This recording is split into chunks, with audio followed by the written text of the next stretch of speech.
नमो भगवते वासुदेवाय नमः। बोलिए विष्णु भगवान की जय। दोस्तों, मैं वंदना त्रिपाठी आप सभी का एक बार पुनः अपने चैनल में स्वागत करती हूँ। आज मैं एक नया वीडियो के साथ आई हूँ। आज मैं पाप मोचनी एकादशी की कथा लेके आई हूँ, तो आप पूरे वीडियो में हमारे साथ बने रहिए और कथा का आनंद लीजिए। पाप मोचनी एकादशी चैत्र मास के कृष्ण पक्ष की अंतिम एकादशी है।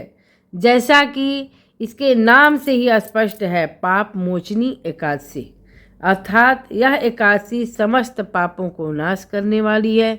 इस एकादशी की कथा इस तरह से है। प्राचीन काल में चैत्ररथ नाम का एक अत्यंत मनोरम वन था, जहाँ मेधावी ऋषि गहन तपस्या में लीन थे। इसी वन में इंद्रलोक की अप्सराएं विहार हेतु आया करती थीं। ऋषि की तपस्या भंग करने के उद्देश्य से मंजुघोषा नामक एक अत्यंत रूपवान अप्सरा ने अनेक प्रयास किए, परंतु वह अपने उद्देश्य में सफल नहीं हो सकी।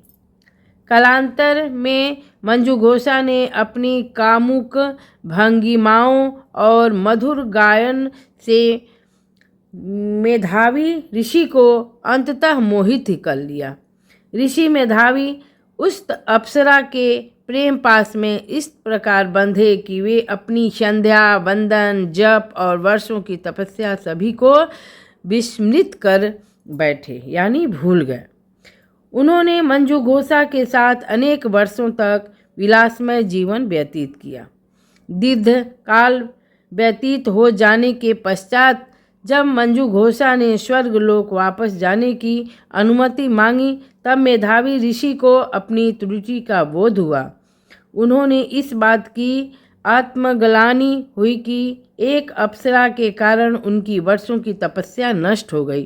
क्रोधित होकर ऋषि ने मंजुघोषा को पिशाचिनी बनने का श्राप दे दिया। श्राप सुनकर मंजुघोषा ऋषि के चरणों में गिर पड़ी और क्षमा याचना करने लगी। ऋषि का हृदय द्रवित हो गया और उन्होंने उसे प्रायश्चित करने का मार्ग बताया। ऋषि ने कहा, हे मंजुघोषा, यदि तुम चैत्र कृष्ण पक्ष की पाप मोचनी एकादशी का विधि पूर्वक व्रत करती हो तो तुम्हारे समस्त पाप नष्ट हो जाएंगे और तुम पुनः अपने अप्सरा रूप में प्राप्त करोगे। इसके उपरांत ऋषि मेधावी अपने पिता च्यवन ऋषि के पास चले गए। च्यवन ऋषि ने उन्हें भी अपनी भूल के लिए फटकार लगाई और स्वयं के पापों की मुक्ति हेतु इसी पाप मोचनी एकादशी का व्रत करने की सलाह दिया। दोनों मेधावी ऋषि और मंजुघोषा ने श्रद्धापूर्वक इस एकादशी का व्रत किया। व्रत के प्रभाव से मंजुघोषा का पिशाच रूप समाप्त हो गया और वह पुनः सुंदर अप्सरा बनकर स्वर्गलोक को प्रस्थान कर गई।